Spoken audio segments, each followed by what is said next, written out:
17వ అధ్యాయము 11వ వచనంకి వెళ్ళి నేను చదువుతాను. లూకాసు వార్త 17వ అధ్యాయం 11వ వచనంకి వెళ్ళి నేను చదువుతాను. Page number 70, page number 70, Luke chapter 17 verse 11. ఆయన యెరూషలేమునకు ప్రయాణమైపోవచ్చు సమరయ గలిలయ మధ్యలో వెలుచుండగా, ఆయన ఒక గ్రామంలోనికి వెలుచుండగా 10 మంది కుష్ఠరోగులు ఆయనకు ఎదురుగా వచ్చి దూరమున నిలిచి, యేసు ప్రభువా, మమ్మను కరుణించమని కేకలు వేశారు. ఆయన వారిని చూచి, మీరు వెళ్ళి మిమ్మును యాజకులకు కనపరుచుకునుడని వారితో చెప్పాను. వారు వెళ్ళుచుండగా శుద్ధులైరి.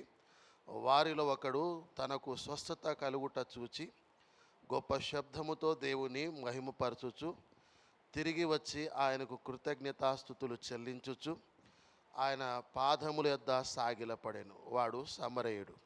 అందుకు యేసు, 10 మంది శుద్ధులైన కారా? ఆ 90 ఎక్కడ? ఆ 90 ఎక్కడ? ఈ అన్యుడు తప్ప దేవుని మహిమపరచుటకు తిరిగి వచ్చిన వాడు ఎవడునూ అగపడలేదా అని చెప్పి, నీవు లేచిపోమ్ము, నీ విశ్వాసము నిన్ను స్వస్థపరిచెనని వానితో చెప్పాను. ప్రభు ఈ వాక్యాన్ని మన వీడికి దీవించునుగాక. ప్రార్థన చేద్దాం. ప్రభు సన్నిధిలో మన 2 చేతులు పైకెత్తి శిల్వ ధ్యానంలో, ఉదయకాలపు ఈ ఆరాధనలో శిల్వను మోసే ధన్యత ప్రభు మనకు అనుగ్రహించిన విధానం బట్టి, ఈ ఉపవాస దినాల్లో ఇంతవరకు పరిశుద్ధాత్మ దేవుడు మనల్ని ప్రేమించి మనల్ని నడిపించిన విధానాన్ని బట్టి మిగిలిన ఉపవాస దినములన్నీ ప్రభు ముద్రించులాగా ఈ దినం చేయబోతున్న ప్రార్థనల విజ్ఞాపనలు ఉపవాసాన్ని ప్రభు అంగీకరించులాగా, ప్రత్యేకంగా ప్రభు నీ ప్రార్థన నీ ఉపవాసం మీద ప్రభు కనుదృష్టి ఉంచులాగా మరి 2 చేతుల పైకెత్తి ప్రభుకి కృతజ్ఞతాస్తుతులు చెల్లిద్దాం.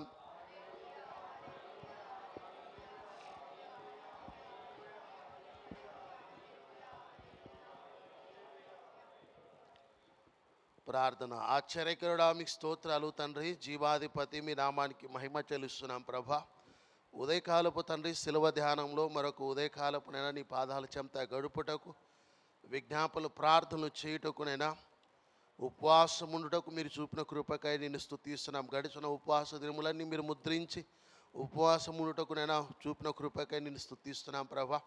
ఈ దినాన్ని కూడా ప్రత్యేకమైన కృప ద్వారా దర్శించమని ప్రార్థిస్తున్నాం నాయన.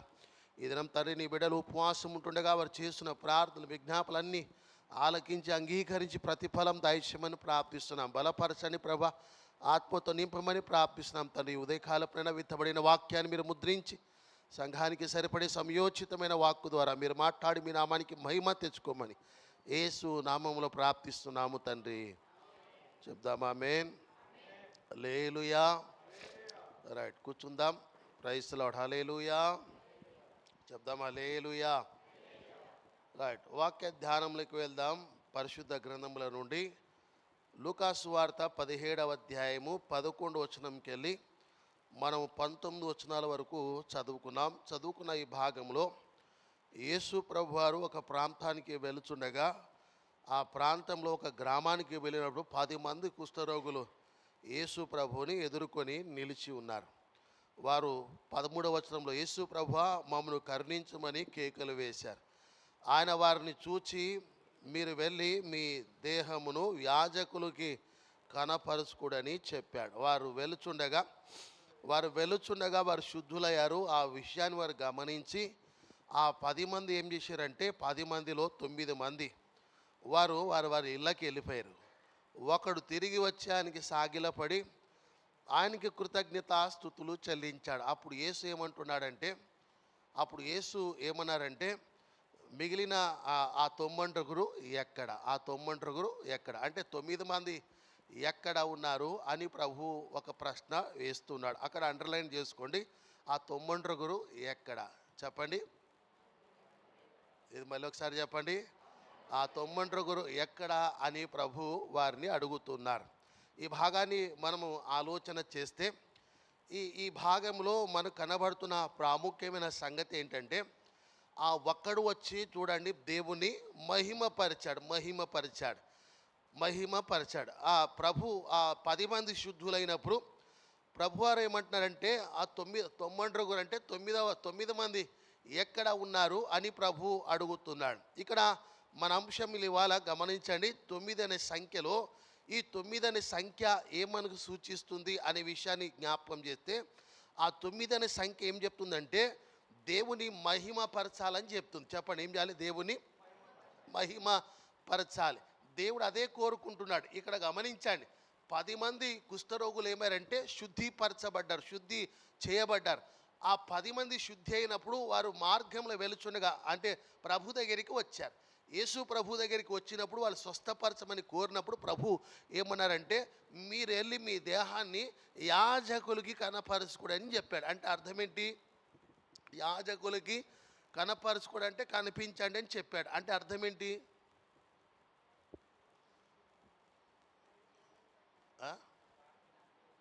ఏంటో జర మంచిగా చెప్పండి, గట్టిగా చెప్పండి. ఇప్పుడు 10 మంది వచ్చారండి. 10 మంది వస్తే 10 మంది కూడా అడిగారు మమ్మల్ని శుద్ధి చేయండి అని. అంటే బాగు చేయమంటే ప్రభు ఏమన్నారంటే, మీరు వెళ్ళి మీ దేహాన్ని అంటే మిమ్మల్ని మీరు యాజకులకి కనపరచుకోండి అని చెప్పాడు. అర్థం ఏంటి? ఏమా కాదండి, యాజకులు కనపరచుకోండి అంటే అరే మీరు ఇలా చాలా వీక్ ఉన్నారు. యాజకులు ఎక్కడ ఉంటారు? మందిరంలో ఉంటారు. ఏసేయమనంటే మీరు వెళ్ళి మందిరానికి వెళ్ళమన్నాడు. యాజకులు మందిరంలో కదా ఉండేది, మీరు మందిరానికి వెళ్ళమని చెప్పాడు. ఇప్పుడు వీళ్ళు 10 మంది ఏమయ్యారంటే మందిరానికి వెళుతున్నారు. వెళుతుండగానే ఇంకా వెళ్ళలేదు. వెళుతుండగానే వీళ్ళు ఏమయ్యారు తెలుసా? శుద్ధులయ్యారు. అది వాళ్ళు శుద్ధులైన విషయం గమనించి ఆ 10 మందిలో 9 మంది ఏం చేశారంటే వాళ్ళు ఇళ్ళకి వెళ్ళిపోయారు. ఇక మిగిలిన ఒక్కడు ఏం చేశాడంటే ఆయన కృతజ్ఞత చెప్పడానికి తిరిగి వచ్చి ఆయన దగ్గర సాగిలపడి ఏం చెప్పాడంటే, అయ్యా నన్ను స్వస్థపరిచినందుకు నీకు స్తోత్రములు, నీకు మహిమ అని చెప్పాడు. అప్పుడు యేసు ప్రభు ఏమంటాడంటే, బిడ్డ వచ్చావు నువ్వు ఒక్కడివే, చాలా సంతోషం అనలేదు. ఆయన ఏమంటున్నాడండి, మిగిలిన 9 ఎక్కడ అంటే ఆ 9 మంది కూడా వచ్చి దేవుని మహిమపరచాలి అని ప్రభు కోరుకుంటున్నాడు. ప్రభు ఏం కోరుకుంటాడు తెలుసా? మన దగ్గర మన ద్వారా దేవుడు మహిమ కోరుకుంటాడు, మన ద్వారా దేవుడు ఘనత కోరుకుంటాడు, మన ద్వారా దేవుడు ప్రభావాలు కోరుకుంటాడు. మన దేవుడు ఎటువంటి వాడంటే ఆయన అని మహిమ కోరుకునేవాడు. ఎటువంటి వాడని మహిమ కోరుకుంటాడు. ఇప్పుడు 10 ఆజ్ఞలు ఉన్నాయి కదా, ఆ 10 ఆజ్ఞలు మొదటి ఆజ్ఞ ఏం చెప్పండి? నేను తప్ప వేరొక దేవుడు మీకు ఉండకూడదు, మీరు పూజించకూడదు, నమస్కరించకూడదు. అంటే దేవుడు ఏం చెప్తున్నాడు? నేనే దేవుడిని, నన్ను మీరు పూజించండి, నాకు మహింపరచండి, నాకు రావాల్సిన ఘనత నాకు ఇవ్వని ప్రభు అడుగుతున్నాడు. ఇక్కడ 10 మంది శుద్ధులయ్యారు. 10 మంది బాగుపడితే ఒక్కడు వచ్చి దేవుని మహింపరచాడు. ఆ ఒక్కడిని ప్రభు విడిచిపెట్టి ఆ ఒక్కడితో ఏమంటాడు తెలుసా? మిగిలిన 9 మంది ఎక్కడ అంటే ఆ 9 మంది కూడా వచ్చి దేవుని మహిమపరచాలని కోరుకుంటాడు. ఈ 9 అనే సంఖ్య ఏం చెప్తుంది తెలుసా? మనం దేవుని మహిమపరచాలి, ఆది కాండంలో మనం చదువుతాం చూడండి. దేవుడు మనిషిని తయారు చేసినప్పుడు మనుషుల ద్వారా ఏం కోరుకుంటాడంటే ఏం కోరుకోవట్లేదు, దేవుడు మహిమ కోరుకుంటున్నాడు, దేవుడు ఘనత కోరుకుంటున్నాడు, దేవుడు ప్రభావాలు కోరుకుంటున్నాడు. మనం బ్రతికినంత కాలం దేవుని మహిమపరచాలి. స్తోత్రం చెప్పండి. ఆ ఒక్కడు వచ్చి ఏం చేశాడంటే దేవుణ్ణి అంట మహిమపరిచాడు. అప్పుడు యేసు అడుగుతున్నాడు, మిగిలిన 9 ఎక్కడ అంటే 9 మంది కూడా రావాలి, దేవుని మహిమపరచాలి. ఆ 9 మంది ఎందుకు రాలేదు? ఒక ప్రశ్న. ఆ 9 మంది ఎందుకు రాలేదు మీకు తెలియదని నాకు తెలుసు, ఉట్టిగా అడుగుతున్నా. ఆ 9 మంది ఎందుకు రాలేదండి? వారు తొందరగా ఇంటికి వెళ్ళిపోవాలి, బిర్యానీ తినాలనుకున్నారు, గంతేనమ్మా. అసలు 9 మంది ఎందుకు రాలేదు ఏమన్నా తెలుసా మీకేం తెలియదు. సరే, ఆ 9 మంది ఎందుకు రాలేదంటే వాళ్ళు అప్పటికే చాలా కాలం నుండి ఏమైనా తెలుసా? బయటే ఉన్నారు, ఇంటికి పోలేదు. వాళ్ళు అంటే ఇంటికి పోవడానికి అవకాశం లేదు. వాళ్ళు ఎవరంటే యూదులు. వాళ్ళు ఎవరండి? యూదుల ఆచార ప్రకారంగా కుష్ఠరోగం వచ్చింది అనుకోండి, ఏడుండాలి? ఊరు వెలుపల ఉండిపోవాలి, అంతే. వాడు బాగయ్యే వరకు ఉండిపోవాలి. బాగైతే సరే, లేకపోతే ఆడనే చచ్చిపోవాలి. ఇప్పుడు వాళ్ళు చాలా కాలంకి వెళ్ళి బయట ఉన్నారు కదా, ఇప్పుడు ఇంటికి వెళ్ళాలని ఆతృతతో ఏం చేశారంటే బాగుపడగానే ముందు ఇంటికి వెళ్ళిపోయారు. ఇంట్లో చూపించుకొని తర్వాత మందిరానికి వెళ్దాం అనుకున్నాడు. దేవుడు ఏమంటాడు? ముందు మందిరం. మీకు అర్థమవుతుందా? ముందు దేవుడు, ముందు మహిమ, ఆ తర్వాత నువ్వు ఏ పని చేసినా ఓకే. ఆ ఒక్కడు వచ్చిన చూసినా ఆ ఒక్కడే ఎవడు తెలుసా? సమరయుడు. ఆ సమరయుడితో ఏమంటాడంటే మిగిలిన 9 ఎక్కడ. ఇప్పుడు దేవుడు కూడా మిమ్మల్ని అడుగుతాడు, మిగిలిన మీ ఓళ్ళు ఎక్కడ అని అడుగుతున్నాడు. ఇవాళ ఏం చెప్తారు?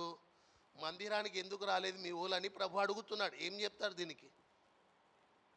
ఏమండి, మీరు సమరేడు అనుకోండి, మీరు ఒక్కరే వచ్చారు, మీ ఇంటి వాళ్ళు ఎక్కడని ప్రభు అడుగుతున్నాడు. ఏం చెప్తారు దీనికి సమాధానం? ఆ మనిషికి నిద్ర పోతురు ప్రభు అంటారా? ఏం చేస్తున్నారమ్మా? మిగిలిన 9 మంది అంటే మిగిలిన మీ కుటుంబ సభ్యులు ఎక్కడంటే ప్రభు అడిగితే ఏం చెప్తాం? ఇప్పుడు ఇక్కడే కాదు, రేపు పరలోకానికి వెళ్ళా ప్రభు అడుగుతాడు, మిగిలిన మీ కుటుంబ సభ్యులు ఎందుకు రక్షింపబడలేదు, నీ వల్ల ఏమైందని ప్రభు అడిగితే అప్పుడు ఏం చెప్తావు? నువ్వు ఏం చెప్పలేవు, తల దించుకుంటావు. ఇక్కడ ఎట్లా దించుకుంటావు అక్కడ కూడా అంతే దించుకుంటారు. మిమ్మల్ని చక్కగా దేవుడు ఒక మూలకి వెళ్ళమంటాడు. ఎక్కడికమ్మా? అంటే మీకు ఉందా బాధ్యత? ఉంది. భారం ఉందా? ఉంది. వాళ్ళ కొరకు ఏం చేయాలి? ప్రార్థన చేయాలి. వాళ్ళ కొరకు విజ్ఞాపనలు చేయాలి. వారు మారు మనసు కొరకు, వారి రక్షణ కొరకు నీ వంతు నువ్వు ప్రయాసపడాలి. నీ సాక్ష్యం బాగుంటే వాళ్ళు కూడా వచ్చేస్తారు. స్తోత్రం చెప్దాం. ఏమనడం? ప్రశ్న ఏంటి అక్కడ? ప్రశ్న ఏంటి చెప్పండి? ఆ 9 ఎక్కడ? ఆ 9 మంది ఎక్కడ? నిన్ను అడుగుతున్నాడు, మీ వాళ్ళు ఎక్కడ అంటే ఏం చెప్తావు? రేపు చెప్పండి. ఏమంటుండమ్మా? ఆ 9 ఎక్కడ? ఒక్కడు వచ్చాడంట. ఎవరు? అతను సమరేయుడు. ఏం చేశాడండి? దేవునికి మహిమపరిచాడు. చూసారా? 9 అనే సంఖ్య ఏం చెప్తుంది? దేవుణ్ణి మహిమపరచాలి. ఆ 9 మంది మహిమపరచలేదు. ఆ 9 మంది మాట్లాడుతూ ప్రభు అంటాడు, ఆ 9 ఎక్కడ అంటే వాళ్ళు కూడా వచ్చి దేవుని మహిమపరచాలి అని ప్రభు కోరుకుంటాడు. 50వ సంకీర్తనలోకి వద్దాం. 50వ సంకీర్తన 23వ చరణంలో, 50వ సంకీర్తన చూడండి. 23వ చరణంలో ఏం రాస్తున్నాడంటే, 50వ సంకీర్తన చదవండి. 50వ సంకీర్తన 23వ చరణం. స్తుతియాగము అర్పించుట ఏంటండి? స్తుతియాగం అర్పించుట. జాగ్రత్తగా వినండి. స్తుతియాగం అర్పించుట. చూడండి, నన్ను మహిమపరచుట. స్తుతియాగం అర్పించుట అంటే దేవుని చెప్పండి మహిమపరచుట. చెప్తారా? దొరకలే. 50వ సంకీర్తన 50వ సంకీర్తన పేజ్ నెంబర్ 478. స్తుతియాగం అర్పించువాడు, నన్ను మహిమపరచువాడు. చూసిరా? స్తుతియాగం అర్పించువాడు, నన్ను మహిమపరచువాడు. అర్థమవుతుందా? ఇప్పుడు ఒక్కడు వచ్చాడు. చూసిరా? ఒక్కడు. ఏ ఒక్కడండి? సమరయుడు. వాడు ఏం చేశాడు? దేవుణ్ణి మహిమపరచాడు. మహిమపరచడం అంటే ఎట్లా? దేవుని ఎట్లా మహిమపరుస్తాం మనం? ఇప్పుడు దేవుని మనం ఎట్లా మహిమపరుస్తాం? స్తుతియాగము ద్వారా దేవుని మహిమపరచాలి. ఏది స్తుతియాగం అంటే? స్తుతుల ద్వారా, ఆరాధన ద్వారా దేవుని ఏం చేయాలమ్మా? మహిమపరచాలి. అది దేవుడు కోరుకుంటున్నాడు. అర్థమవుతుందా? ఇప్పుడు దేవుడు నేను ఎందుకు తయారు చేశాడు? నువ్వు హైదరాబాద్లో ఇల్లు కట్టుకోవాలి, పిల్లలు పెళ్లి చేయాలి, అందుకమ్మా దేవుడు నేను తయారు చేసింది. దేవుడు నిన్ను ఎందుకు తయారు చేసింది అంటే నీ ద్వారా ఏమైనా ఉందా? ఏముండదు. అంటే దేవుడు ఎందుకు తయారు చేశాడంటే నువ్వు దేవుణ్ణి మహిమపరచడానికి నిన్ను ఆయన తయారు చేసుకున్నాడు. మీకు అర్థమవుతుంది కదా? నువ్వు బ్రతుకున్నావంటే దేవుడు నేను తయారు చేసిందంటే నీ ద్వారా దేవునికి మహిమ రావాలి. అందుకే దేవుడు తయారు చేసుకున్నాడు. స్తోత్రం చెప్పండి. స్తోత్రం చెప్పండి.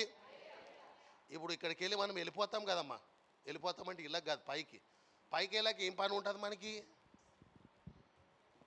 మనం పైకి పోయినాక ఏం పనులు ఉంటాయి? నేను వంట చేస్తా అంటే కుదరదు. అర్థమవుతుందా? నేను వంట చేస్తా, నేను ఆఫీస్కి వెళ్తా అంటే కుదరదు. ఏముంటుంది పైన? ఒట్టి స్తుతులే ఉంటుంది. ఒట్టి స్తుతి ఆరాధనే ఉంటుంది. స్తుతి ఆరాధన, స్తుతి మహిమ, అర్థమై ఇవే ఉంటాయి. అప్పుడు ఏం చేయాలమని ఇక్కడే ప్రాక్టీస్ చేయాలి కదా, వద్దా? ఇక్కడ ప్రాక్టీస్ చేస్తే పైన ఏమవుతుందమ్మా? ఈజీ అవుతుంది. అందుకే ఇక్కడ ఏం చేయాలి? దేవుని మహింపరచాలి. దేవుడు నేను ఎందుకు తయారు చేసిండంటే మహిమ కొరకే దేవుడు నేను తయారు చేశాడు. కాబట్టి నువ్వు బ్రతికినంత కాలం దేవుని మహింపరచాలి. స్తోత్రం చెప్పండి. దేవుని ఎట్లా మహింపరుస్తావు నువ్వు? గదే కదా స్తుతి. చెప్పండి అమ్మా. స్తుతి యాగము ద్వారా. ఎట్లా అంటే ప్రతిసారి ఏదైనా జరిగిందనుకో అప్పుడు ఏం చెప్పాలి? దేవునికి స్తుతులు చెల్లించాలి, స్తోత్రం చెప్పాలి. చెప్తాం కదా మనం. ఎవరైనా ఒక సహాయం చేశారు అనుకో, ఇంత పెన్ ఇస్తే రాసినాక ఇచ్చేటప్పుడు ఏం చెప్తాం? మరి ఇంత పెన్నుకే చెప్పినప్పుడు దేవుడు గిన్నె చేసినట్టు చెప్పొద్దా మనం? స్తోత్రం చెప్పండి. రైట్. మనల్ని దేవుడు ఎందుకు తయారు చేశాడమ్మా? మహిమపరచుడు, ఆయన మహిమపరచడానికి తయారు చేశాడు. ఇప్పుడు 9 మంది ఎక్కడ అని ప్రభు అంటే వాళ్ళ ద్వారా కూడా దేవుడు మహిమ కోరుకుంటున్నాడు. మిగిలిన 9 మంది ఎక్కడ అని ప్రభు అడుగుతున్నాడు. చూడండి జాగ్రత్తగా ఈ వాక్యం ధ్యానం చేస్తే ప్రభు అంటున్నాడు మిగిలిన 9 మంది ఎక్కడా అని అడుగుతున్నాడు. అర్థమవుతుందా? లూకాసు వార్తలోకి వద్దాం. లూకాసు వార్త 13వ అధ్యాయంలోకి వద్దాం. లూకాసు వార్త 13వ అధ్యాయము చూడండి. 13వ అధ్యాయం 13వ వచనంకి వెళ్ళి మీరు చదివితే 13వ వచనంకి వెళ్ళి చదివితే కనుక 10 నుండి చదివితే విశ్రాంతి దినమున ఆయన ఒక సమాజ మందిరంలో బోధించున్నప్పుడు 18 ఏళ్ల నుండి బలహీనపరచు దెయ్యం పట్టిన ఒక స్త్రీ అచ్చట ఉండేను. ఆమె నడుము వంగి ఎంత మాత్రము చక్కగా నిలబడలేకుండేను. యేసు ఆమెను చూచి రమ్మని పిలిచి, అమ్మా నీ బలహీనత నుండి విడుదల పొంది ఉన్నావని ఆమెతో చెప్పి ఆమె మీద చేతులు ఉంచగానే ఆమె చక్కగా నిలబడి దేవుని మహిమపరిచాను. అంటే దేవుడు ఏం కోరుకుంటున్నాడంటే మహిమ కోరుకుంటున్నాడు. స్తోత్రం చెప్పండి, స్తోత్రం చెప్పండి. చూడండి ఇక 18 ఏళ్ళకి వెళ్ళంట బలహీనుపరచు దెయ్యం. చెప్పండి, బలహీనుపరచే దెయ్యం. బలహీనుపరచే దెయ్యం ఏం చేసింది? ఇక్కడ ఆమెను ఏం చేసింది? నడుము వంచింది. చెప్పండి, అంటే ఇటువంటి దెయ్యాలు కూడా ఉంటాయా పాస్టర్? అంటే ఉంటాయి. ఇటువంటి దెయ్యాలు కూడా నడుము వంచుతారు. అంటే దెయ్యాలు నడుము వంచే దెయ్యాలు ఉంటాయి. అర్థమైందా? మీకు అర్థమవుతుందా? దెయ్యాలు ఎన్ని రకాలు? మనుషులు ఎన్ని రకాలు, దెయ్యాలు కూడా అన్ని రకాలు. వింటురా? రకరకాల దెయ్యాలు ఉంటాయి. సీరియల్ దెయ్యాలు ఉంటాయి. ఏ దెయ్యాలండి? సీరియల్. ఇక టైం అయిందంటే సీరియల్, ఆ దెయ్యం, ఆ పిచ్చి అలాగ వెళ్ళిపోతారు. చూసిరా? ఆ దెయ్యం వేరు. సినిమా దెయ్యాలు ఉంటాయి. ఏ దెయ్యాలండి చెప్తారు ఒకసారి? మేము వారానికి ఒకటే కదా చూసేదంటే అది కూడా ఒక దెయ్యమే. మేము నెలకు ఒకసారి చూస్తామండి, గది కూడా దెయ్యమే. నెలకు ఒకసారి చూసే దెయ్యం అది. సంవత్సరానికి ఒకసారి చూస్తాం, గది కూడా ఒక దెయ్యమే. సంవత్సరంలో ఒకసారి వచ్చే దెయ్యం అది. మీకు అర్థమవుతుందమ్మా ఎన్ని దెయ్యాలు ఉన్నాయి? మనుషులు ఎన్ని రకాలో చెప్పండి. దెయ్యాలు కూడా గన్నే రకాలు. మనుషులు ఎన్ని లక్షణాలు, దెయ్యాలు కూడా గన్నే లక్షణాలు, అంతకన్నా ఎక్కువనే ఉంటాయి. ఇప్పుడు ఈమె పట్టిన దెయ్యం ఏంటంటే నడుము వచ్చేసిందంట. చెప్పండి, ఇక టాపిక్ అంటే ఎక్కువ టైం లేదు. నడుము వచ్చిందంటే అర్థమేంటి తెలుసా? ఆమె ఎంత మాత్రం చక్కగా నిలబడి ఇట్లా పైకి చూడదు. ఏం చూస్తుంది? కిందికే చూస్తుంది. ఏం చూస్తుందమ్మా? మీరు ఎట్లా ఐఏఎస్ ప్రిపేర్ అవుతారో చూసి కింద, అట్లా ఆమె కూడా కిందికే చూస్తుంది. ఇక ఆమె పైకి చూడదు. పైకి చూస్తే ఏం కనబడుతుంది? దేవుడు కనపడతాడు, దేవుని సృష్టి కనబడుతుంది, దేవుని మహింపరచడానికి అవకాశం ఉంటుంది. ఎంతసేపు కింద చూస్తే ఏం కనపడుతుందమ్మా? ఏం కనపడదు. కొంతమంది కిందనే చూస్తారు. అందుకే పౌలు అంటాడు పైనున్న వాటి మీద మీరు మనసు పెట్టమంటాడు. పైన ఉన్న వాటి మీద మనసు పెడితే దేవుని మహింపరుస్తావు. నువ్వు ఎంతసేపు భూ సంబంధమైన వాటి మీదనే, అర మీద ఇల్లు, స్థలాలు, పొలాలు, ఈ కుటుంబం, వీటి మీదనే దృష్టి పెడతావు. అందుకే దేవుని నువ్వు మహింపరచలేకపోతున్నావు. నువ్వు దేవుని మహింపరచాలి. స్తోత్రం చెప్పండి, స్తోత్రం చెప్పండి. ఎవరిని మహింపరచాలి చెప్పండి? దేవుని మహింపరచాలి. ఈ 9 మంది రాలేదు. ఇదే ప్రాబ్లం ఇక్కడ. ఎంతమంది రాలేదమ్మా? 9 మంది రాలేదు. అదే ప్రభు మనసులో పెట్టుకొని అడుగుతున్నాడు. ఒక్కడ వచ్చాడు, ఆ ఒక్కని బట్టి ప్రభు సంతోషించాలి. ఆయన ఏమంటుండమ్మా? మిగిలిన 90 ఎక్కడ? అంటే ఆయనకు బాధ ఉన్నట్టా లేనట్టా? ఉందా? మరి గాయనికి ఇంత బాధపడితే మీ వాళ్ళు రాకపోతే ఇంకెంత బాధపడతాడు? మీ వాళ్ళు వస్తుర్రమ్మా? మీ వాళ్ళు మందిరానికి వస్తురా? రాకపోతే మరి బాధపడతాడు ఆయన. మీకు అర్థమవుతుందా? ఆయన ఒక ప్రశ్న అడుగుతున్నాడు. మిగిలిన 90 ఇట్లా ప్రశ్నలు అడిగిన వాళ్ళు బైబిల్లో ఎంతమంది ఉన్నారండి? దేవుడు ఇట్లా అడిగారు చూసారా? ఎంతమంది ఉండుంటారు బైబిల్లో? దేవుడు ఇట్లా ప్రశ్నించే వాళ్ళ ఆదాముని అడిగినాడు. ఏమని? ఆదామా నువ్వు ఎక్కడ ఉన్నావని అడిగినా లేదా? చెప్పండి ఒకసారి. ఆదికాండం 3వ అధ్యాయం 9వ వచనం చదవండి. ఆదికాండం 3వ అధ్యాయం 9వ వచనం త్వరగా చదవాలి. ఆదికాండం 10 నిమిషాలు టైం ఉంది. ఆదికాండం 3వ అధ్యాయం 9వ వచనం ఫస్ట్ పేజ్లోనే ఉంటుంది. తొందర తీయాలి. అరే, దేవుడని యెహోవా ఆదాము చూచి నువ్వు ఎక్కడ? చూసిరా? క్వశ్చన్ మార్క్ ఉందా? క్వశ్చనే అది. ఏమంటున్నామా? నువ్వు ఎక్కడ? ఇప్పుడు 90 ఎక్కడ అని ప్రభు అడిగాడు. ఇక్కడ ప్రారంభంలోనే మనుషుని అడిగాడు దేవుడు.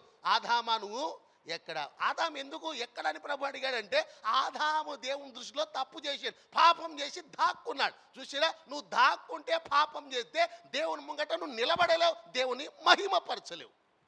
పాయింట్ మీకు అర్థమవుతుందో లేదో? ఇప్పుడు దేవుని ఎదుట నిలబడలేకపోయాడు ఆదాం. కారణం ఏంటి తెలుసా? పాపం చేశాడు, దేవుని మాట అతిక్రమించాడు, పాపం చేశాడు. కాబట్టి దేవుని ఎదుట నిలబడలేకపోయాడు, మహిమ పరచలేకపోయాడు. అందుకే ప్రభు అడిగాడు, ఆదామా నువ్వు ఎక్కడ? ఇక ఆ 9 మండలు కూడా ప్రభు అదే అడుగుతున్నాడు, వాళ్ళు ఎక్కడ అని. అంతే, వాళ్ళు రాలేదు కదా, వచ్చి దేవుని మహింపరచలేదు. ఆదాము కూడా దేవుని మహింపరచలేదు. ఆదాము దేవుని ఆజ్ఞ అతిక్రమించి పాపం చేశాడు కాబట్టి ఆదాము కూడా రాలేకపోయాడు, నిలబడలేకపోయాడు. ఆదాము కూడా అడుగుతున్నాడు, నువ్వు చెప్పండి, నువ్వు ఎక్కడా అడిగినది ఆదాముని. ఆదాం తర్వాత ఇంకెవరిని అడిగిండు? కయ్యూని అడిగాడు. 4వ అధ్యాయం 9వ వచనంలో కయ్యూని అడిగాడు, నీ తమ్ముడు ఎక్కడా అని అడిగిందా లేదా? ఇప్పుడు మిమ్మల్ని కూడా కొడుతారు, మీ తమ్ముడు ఎక్కడ, మీ అన్న ఎక్కడ, మీ చెల్లి ఎక్కడ, అర్థమైందా? మీ అక్క ఎక్కడ అంటే ఏం చెప్తాం? ఆ డ్యూటీకి వెళ్ళింది ప్రభా, ఇంకా లేవలేదు ప్రభా అంటే అది సాకులు నడవదు. వింటురా వాక్యం? స్తోత్రం చెప్పండి. హల్లెలూయా, హల్లెలూయా, హల్లెలూయా చెప్పండి. దేవుడు ఏం కోరుకుంటున్నాడమ్మా? 9 అనే సంఖ్య ఏం చెప్తుంది? మహిమ అని చెప్తుంది. మహిమ పరచాలి. 9 అనే సంఖ్య చూడగానే నువ్వు ఇప్పుడు ఏం చేయాలి? ఎప్పుడైనా నీకు 9 నంబర్ కనబడింది అనుకో, బస్సు మీద ఏడైనా మీకు 9, అప్పుడు ఏం చేయాలి? దేవా మీకు స్తోత్రం అని చెప్పాలి, దేవా నీకు మహిమ అని చెప్పాలి. ఇక నంబర్ స్టార్ట్ చేయాలి, మీరు స్తోత్రం చెప్పండి. లూకాసు వార్త 18వ అధ్యాయంలోకి వద్దాం. 10 నిమిషాలు టైం ఉంది, చదివేటోళ్ళు స్పీడ్గా చదవాలి. లూకాసు వార్త 18వ అధ్యాయము 13వ వచనంకి వెళ్ళి మనం చదివితే, 13వ వచనంకి వెళ్ళి ధైర్యము చాలక రొమ్మి కొట్టుకొనుచు, దేవా పాపినను నన్ను కరుణించమని పలికేను. అతనికంటే ఇతడు నీతిమంతుడిగా ఇక చూడండి, ఇప్పుడు ఇలా ఏం రాస్తున్నాడంటే 13వ వచనంకి వెళ్ళి 43 వచనాల వరకు మనం చదివితే, 2 వ్యక్తులు ప్రార్థన చేయడానికి వెళ్ళారు. ఆ 2 వ్యక్తులు ఎవరండి? అమ్మా మాకేం తెలుసు అంటారా? చెప్తారా? పరిసయుడు వాళ్ళు ప్రార్థన చేసిరు కదా, చేసిరా లేదమ్మా? ప్రార్థన చేస్తే అలా ఏం కనపడుతుందంటే, సుంకరి ప్రార్థన చేసిండు, పరిసయుడు ప్రార్థనలు ఏం లేదంటే దేవునికి మహిమ లేదు. ఏం లేదండి? మహిమ లేదు. సుంకరి ప్రార్థనలు ఏముందంటే దేవునికి, చెప్పండి అమ్మా. 11వ వచనంలో రాస్తాడు. 11వ వచనంలో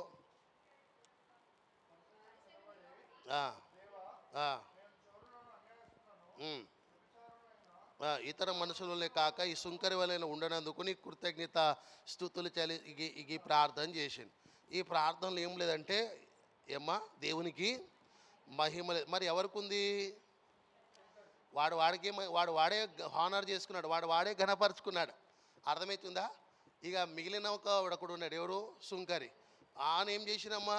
దేవుని మహిమపరిచే ప్రార్థన చేశాడు. స్తోత్రం చెప్పండి, స్తోత్రం చెప్పండి, స్తోత్రం చెప్పండి, స్తోత్రం చెప్పండి. హల్లెలూయా, హల్లెలూయా, హల్లెలూయా.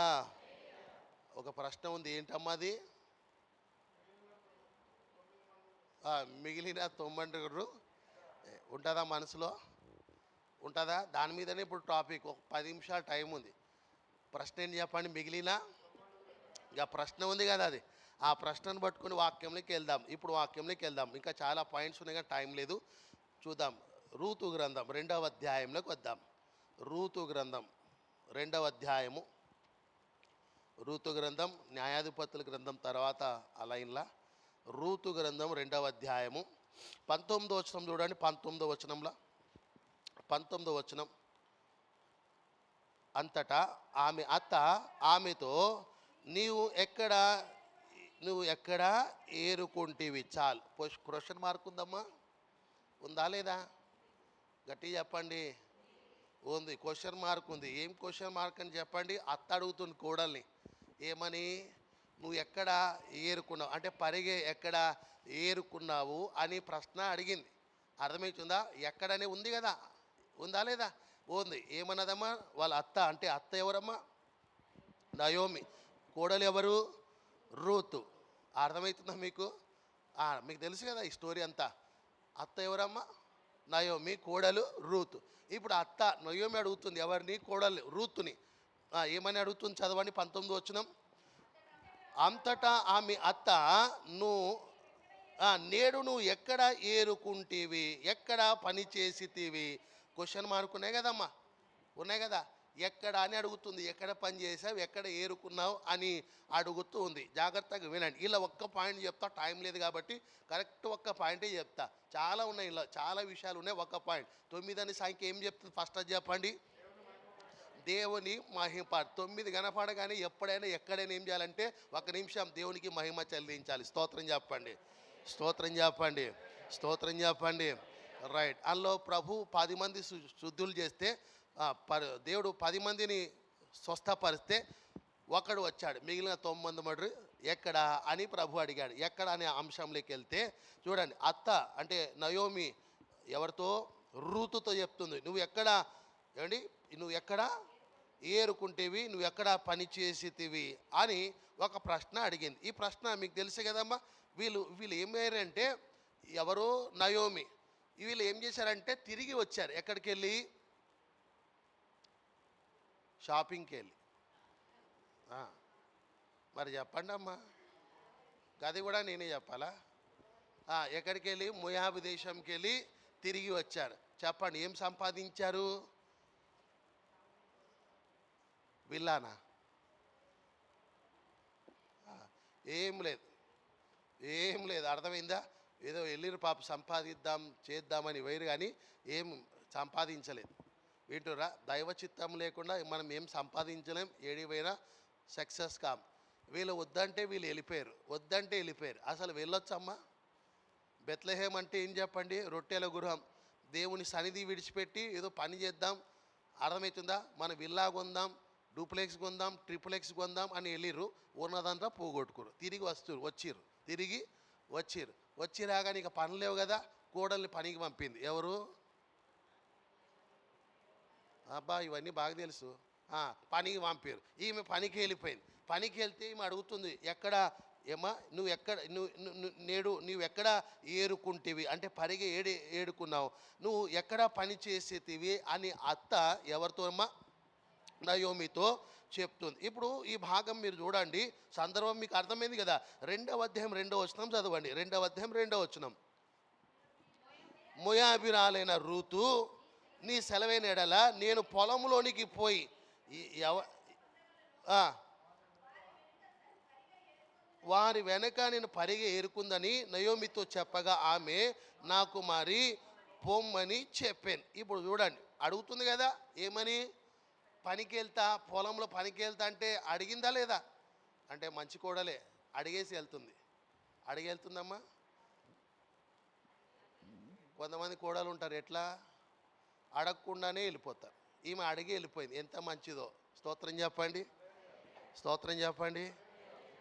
అడిగింది కదమ్మా, అడిగితేనే ఆమె చెప్పింది, పలానా పొలం నీకు వెళ్ళంటే ఇక పోయింది. పని చేస్తుంది కదా, ఆ పని చేసేటప్పుడు తిరిగి వచ్చినప్పుడు అడుగుతుంది. అదే మన 19వ వచనంలో, అంతటా ఆమె అత్త ఆమెతో నేడు నువ్వెక్కడ ఏరుకుంటేవి, ఎక్కడ పని చేసేవి. ఇది ముఖ్యమైన మాటలు. ఇలా ఒక మాట చెప్తా, 5 నిమిషాలు. ఈమె చాలా ముఖ్యమైనది సందర్భం. అక్కడ ఈమె అడిగింది పర్మిషన్. ఎవరు? కోడలు. పేరు చెప్పాలి. కోడలు అనగానే రూత్. అత్తతో, అత్త ఎవరు? అడగగానే ఈమె చెప్పి పలానా పొలంలోకి వెళ్ళమంటే ఇక అడిగేసి పర్మిషన్ తీసుకొని వెళ్ళి పని చేసింది. వచ్చినప్పుడు ఆమె అడుగుతుంది, నువ్వు ఎక్కడ పని చేస్తావు, ఏం కథ అని. 2వ అధ్యాయం 7వ వచనం చదవండి. 2వ అధ్యాయం 7వ వచనం. ఆమె నేను కొయ్యవారి వెనుకకు పనుల మధ్యను ఏరుకుంటుంటకు దయచేసి నాకు సెలవు ఇమ్మని అడిగాను. ఆమె వచ్చి ఉదయమున మొదలుకొని కొంతసేపు మాత్రమే చాలండి. ఎవరితో అడుగుతుంది అంటే బోయేజ్తో అడుగుతుంది. ఏమని? ఇక్కడ పని చేస్తా, ఇక్కడ అంటే సరే అని చెప్పింది. ఇప్పుడు 2వ అధ్యాయం 8వ వచనం చదవండి ఒక్కసారి. అప్పుడు బోయేజు రూతుతో, నా కుమారి నా మాట వినుము, వేరొక పొలంలో ఏరుకున్నటకు పోవద్దు. వినండి, ఇక్కడ సందర్భం మీకు అంత తెలుసు కాబట్టి ఒట్టి చదివిస్తున్నా. ఇక్కడ ఏం జరిగిందంటే ఆమె పని చేయడానికి వచ్చింది కదా. ఇప్పుడు బోయేజు ఎవరు? అదే ఎవరు? ఆ పొలానికి యజమాని అని చెప్పండి. ఆ పొలానికి యజమాని ఏమంటాడంటే, కుమారి నువ్వు ఇక్కడే ఈ పొలంలోనే పనిచే, వేరే పొలానికి నువ్వు పోవద్దు అన్నాడు. పొలం అంటే సంఘం. వేరే సంఘానికి పోతూ ఈ సంఘంలోనే ఉండమన్నాడు. వింటురా వాక్యం? వింటురా లేదా? ఏం వింటురో? ఏమంటాడమ్మా? ఏమంటే నా మాట వినుము, వేరొక పొలంలోకి నువ్వు పోవద్దు పని చేయడానికి, ఇక్కడే పని చేయి. పొలం అంటే సంఘం, వేరొక పొలానికి వెళ్ళదు. కొంతమంది ఈ సంఘం ఆ సంఘం, ఆ పాస్టర్ గారు ఈ పాస్టర్ గారు, ఆ మందిరం ఈ మందిరం ప్రదర్శనలు చేస్తూ ఉంటారు. మన ప్రదర్శనలు చేసేది కాదు క్రైస్తవులం. ఒక్క దగ్గర స్థిరంగా ఉండాలి. ఎట్లా అండి చెప్తారు ఒకసారి? స్థిరంగా ఉండాలి. మనకు పునాది ఉంది కదా, ఆ పునాది మీద మనం స్థిరంగా ఉండాలి. అర్థమైందా? పునాది లేని వాళ్ళు ఏమవుతారు? అటు పోతారు ఇటు పోతారు, ఆ పాస్టర్ ఈ పాస్టర్, గాళ్ళు వీళ్ళు ఇవంతా అసలు భక్తి జీవితంలో ఆధ్యాత్మికంగా చెడిపోతారు. చెడిపోకుండా ఉండాలంటే చెప్పండి, మీరు ఎట్లా రూతు లెక్క ఒకే పొలంలో ఒకే సంఘంలో ఏం చేయాలమ్మా? పని చేయాలి. స్తోత్రం చెప్పండి, స్తోత్రం చెప్పండి. అంటే అటు ఇటు తిరిగేటోళ్ళు ఏమంటారు? నిలకడలేని జీవితం. అర్థమవుతుందా? బోయజ్ ఏమంటాడంటే నువ్వు ఇక్కడే ఎట్లా నిలకడంగా ఇక్కడే ఉండి ఈ పొలంలోనే చెప్పండి అమ్మా పని చేయి అని చెప్పాడు. గా పొలంలో పని చేస్తే ఆమె ఏమైంది? దీవించబడింది, ఆశీర్వదింపబడింది. అర్థమైందా? ఆమె అక్కడ చరిత్ర మార్చేశాడు దేవుడు. అదే పొలంలో పని చేస్తే ఆమెను తీసుకొచ్చి దేవుడు ఎక్కడ పెట్టినా తెలుసా? మత్తయి సువార్తలో యేసుక్రీస్తు వంశావళిలో పెట్టేశాడు. స్తోత్రం చెప్దాం, స్తోత్రం చెప్దాం. 2వ అధ్యాయం 15వ వచనం చదవండి. ఆమె తిని తృప్తి పొంది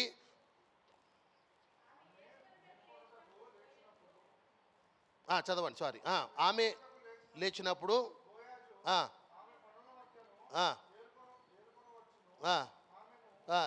అవమానపరచకుడి, చూసిరా? అవమానపరచకుడి అని చెప్తూ బోయేజ్ ఏమి ఇచ్చాడంటే పర్మిషన్ ఇచ్చాడు. ఏం చేయడానికి? పొలములో చెప్పండి పరిగేరుకోవడానికి. పరిగె అంటే వాక్యం, వాక్యం. ఆ వాక్యం అర్థమవుతుందా? పరిగె అంటే వాక్యం. సంఘంలో ఉంటే వాక్యాన్ని ఏం చేయాలి? ధ్యానించాలి, వాక్యంలో ఫలించాలి. ఇది అక్కడ చెప్తున్నాడు. ఇప్పుడు నేను ఇలా ఏం చెప్తున్నా అంటే, వాళ్ళ అత్త అడిగింది కదా ఏమని, ఎక్కడ అంటే మిమ్మల్ని అడుగుతారు ఏ సంఘం, అప్పుడు ఏం చెప్పాలి? చెప్తురా? స్తోత్రం చెప్పండి, స్తోత్రం చెప్పండి. హల్లెలూయా, హల్లెలూయా, హల్లెలూయా. చూడండి, అత్త అడిగినందుకు ఆమె చెప్తుంది సమాధానం. ఏం చెప్తుందంటే బోయేజ్ పొలంలో నేను పనికి వెళ్ళాను అని చెప్తుంది. అంటే పొలం అంటే సంఘం. సంఘంలో మనం ఏం చేయాలి? ఇక్కడ ఒకటి చెప్తా. ఇప్పుడు సంఘంలో ఏం చేయాలి? పని చేయాలి. మనం ఏం చేయాలమ్మా? చెప్పండి. ఎట్లా పని చేస్తారు? లైట్లు మేము వచ్చి వేస్తున్నాం, ఎవరు వేయాలమ్మా? పని చెప్పండి, ఎవరేయాలి? ఇప్పుడు సంఘంలో పని అంటే ఏం చేయాలి? పని చేయాలి కదా. అందరూ టైం అయిపోయింది. సంఘంలో పని చేయాలి కదా. పని ఎవరు చేస్తారు మరి? ఏమంటున్నావు? ఏ పని అయినా చేస్తారు. పని ఎవరు చేయాలి అసలు? చేయాలి కదా అమ్మా. ఇక్కడ ఆమె పని చేసినందే కదా పొలంలో. ఎస్తేర్ రూత్ ఏమైంది? ఆశీర్వదింపబడ్డది, ఆశీర్వదింపబడ్డది. ఆమె అసలు బయటికి వెళ్ళి వచ్చింది, మోయాబురాలు ఆమె. ఆమెను బట్టి చూడండి, మత్తయి సువార్తలో మొదటి పేజీలో వచ్చింది ఆమె. అర్థమవుతుందా? ఆమెను బట్టి యేసుక్రీస్తు వంశావళి, యేసుక్రీస్తు కూడా అల్లకెళ్ళి జన్మించడానికి ఇష్టపడ్డాడంటే అంతగా పని చేసింది ఆమె. స్తోత్రం చెప్దాం, స్తోత్రం చెప్దాం. హల్లెలూయా, హల్లెలూయా, హల్లెలూయా. చెప్పండి, అంశం ఏంటి అమ్మా? 9 ఎక్కడ అంటే 9 మంది ఎక్కడ? టైం అయిపోయింది. మిగిలిన 9 మంది ఎక్కడని ప్రభు అడుగుతున్నాడు. అంటే 9 అనే సంఖ్య ఏం చెప్తుందమ్మా? మహిమపరచాలి, మహిమపరచాలి. నీ వల్ల ఎంత అవుతుందో అంత దేవుని ఏం చేయాలంటే భూమి మీదనే దేవుని మహిమపరచాలి. స్తోత్రం చెప్దాం. అన్ని విషయాల దేవుని ఏం చేయాలంటే మహిమపరుస్తూ ఉండాలి. స్తోత్రం. అన్ని విషయాలు దేవుని మహిమపరచాలి. అప్పుడు దేవుడు మనల్ని అడగాడు. ఇప్పుడు వీళ్ళు ఎందుకు అడిగారు అంటే వీళ్ళు దేవుని మహిమపరచలేకపోయారు. అందుకే ప్రభు ప్రశ్నించాడు. మనం ప్రశ్నించేంత తేవద్దు, అంత ప్రశ్నించేంత పరిస్థితి మనం క్రియేట్ చేయొద్దు. స్తోత్రం చెప్పండి. మనం ఏం చేయాలమ్మా? దేవుని మహిమపరచాలి. మహిమపరిచే ప్రభు మనల్ని అడగాడు. మన ద్వారా దేవునికి ఏం రావాలి? మహిమ రావాలి. ఎట్లా వస్తుంది? 50వ సంకీర్తన 23వ చరణం ప్రకారంగా స్తుతియాగం చేయువాడు దేవుని మహిమపరచువాడు. అన్నిట్లో ఏం చేయాలంటే దేవుని స్తుతించాలి. స్తోత్రం చెప్దాం. హల్లెలూయా. ఏం చెప్తుంది 9 అనే సంఖ్య? దేవుని మహిమపరచాలి. ప్రార్థన చేద్దాం. మోకరించండి ప్రభు సన్నిధిలో. వచ్చిన ప్రార్థన ఈ ఉదయకాల సమయంలో శిలువ ధ్యానంలో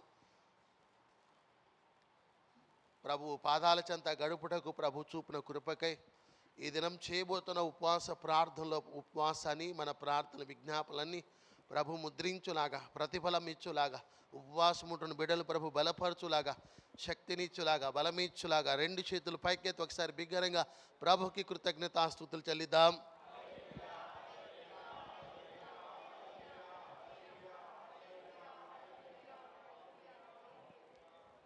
ప్రార్థన. ఆశ్చర్యకరుడా మీకు స్తోత్రాలు తండ్రి.